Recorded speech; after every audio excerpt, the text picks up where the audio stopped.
جی مولانا صاحب بسم اللہ.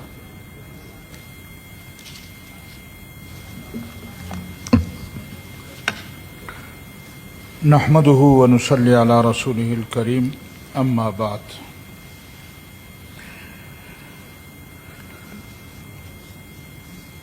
کہیں خدا خدا کر کے ہمیں بھی وقت مل گیا جی، بڑی مہربانی آپ کی، بہت شکریہ. آج کا اجلاس یقیناً اہمیت کا حامل اجلاس ہے. 27ویں ترمیم میں کہا گیا کہ کچھ غلطیاں رہ گئی تھیں اور اس کو ٹھیک کر کے دوبارہ سینٹ میں ایک پریکٹس کی گئی ہے. میرے خیال میں یہ جو ترمیم ہے یہ 27ویں پوری کی پوری ترمیم ہی غلط ہے. اس میں بہتری والی کوئی چیز نہیں ہے. میں گزارش کروں کہ 26ویں ترمیم جب لائی گئی اور اس میں جتنے انہوں نے رکھے تھے اس وقت سیاسی جماعتوں سے اس پر بحث ہوئی، ہمارے تحریک انصاف کے ساتھیوں کی بھی جمعیت علماء اسلام کی قیادت کے ساتھ اسی کے متعلق باتیں ہوئی، گفتگو ہوئی، میٹنگز ہوئی، گورنمنٹ کے لوگ بھی آئے، ان کے ساتھ بھی میٹنگ ہوئی، پیپلز پارٹی والے بھی آئے، نون والے بھی آئے، اور تمام تر سیاسی پارٹیوں کے گفتگو کے بعد اس میں سے ہمارے قائد جمعیت مولانا فضل الرحمان صاحب نے یہاں تک کہا کہ اس میں جو زہر تھا وہ ہم نے نکال دیا ہے. لیکن ایک مرتبہ پھر 27ویں ترمیم لا کر اسی زہر کو پھر انجیکٹ کیا گیا ہے آئین میں. میرے خیال میں یہ ملک کے ساتھ زیادتی ہے، قوم کے ساتھ زیادتی ہے، اس آئین کے ساتھ زیادتی ہے. یہ وہ آئین ہے جس کو متفق کا آئین کہا گیا ہے. لیکن آج آپ قوم کو اس پر کیوں مجبور کر رہے ہیں کہ یہ آئین پھر سے ایک دفعہ متنازع ہو جائے اور یہ متفقہ آئین نہ رہے؟ آج جتنے کلازز، جتنے آئین میں تبدیلیاں کی جا رہی ہیں اس کی اصل روح اس سے نکالی جا رہی ہے. اور میرے خیال میں یہ اس قوم کے ساتھ، اس ملک کے ساتھ، اس آئین کے ساتھ زیادتی. کیوں ان لوگوں کو آپ اس دیوار کے ساتھ لگانا چاہتے ہیں کہ، اور ہمیں علم ہے کہ ہمارے جرنیل حضرات نے یہ کہا کہ اب یہ تکلف کیا گیا ہے کہ یہ ان کو دیا جا رہا ہے، تو تحیات کی سہولت کے الفاظ لگانے کی کیا ضرورت ہے؟ اس کو قیامت کے بعد بھی لگاتے تھے کہ قیامت کے بعد بھی ان کو یہ سہولت حاصل ہوگی، قیامت کے بعد روز محشر بھی ان کو یہ سہولت حاصل ہوگی، وہاں بھی ان کے ساتھ یہی رویہ رکھا جائے گا. تو آپ کے قلم میں کوئی پابندی تو نہیں تھی؟ کیوں اس طرح متنازع بنا رہے ہیں آئین کو؟ کیوں لوگوں کو مجبور کر رہے ہیں کہ وہ اپنے ملک کے آئین کے خلاف بات کریں؟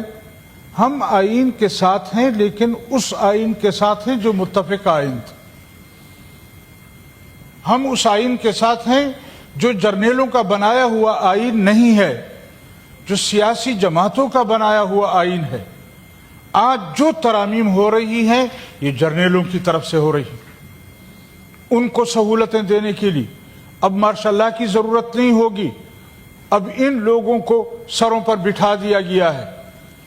تو میری گزارش یہ ہوگی کہ آپ ان لوگوں کو سمجھائیں کہ آئین کے ساتھ یہ کھلواڑ نہ کریں. مولانا صاحب میرے خیال میں یہ آپ کے یہ الفاظ کے جرنیلوں کی طرف سے ہو رہی ہیں، یہ غیر مناسب ہے. پارلیمنٹ کی طرف سے 2/3 میجورٹی کے ساتھ پارلیمنٹ کو بھی ہماری جرنیلوں نے ربڑ کی مہر بنا دیا ہے. اس کے لیے کسی اور کو ایٹریبیوٹ کرنا مناسب نہیں ہے. میرے خیال میں ایسے الفاظ ہاؤس میں سے نہیں آنے چاہیے. آپ جیسے سیاسی سینئر آدمی کی طرف سے میرے خیال میں ان الفاظ کو ایکسپونج کیا. اگر آپ کہتے ہیں ہم خاموش ہو جاتے ہیں چیئرمین صاحب، ایسی کوئی بات نہیں ہے. لیکن اگر آپ یہ کہیں کہ اس آئین کے روح سے اب ہمیں جرنیلوں کا ساتھ دینا ہوگا، ہمیں جرنیلوں کی بات ماننی ہوگی، یہ اگر آپ کہیں یہ آنکھیں بند کرنے والی باتیں ہیں کہ ہم آنکھیں بند کر لیں اور یہ کہیں کہ نہیں یہ تو پارلیمنٹ کا پاس کیا ہوا ہے.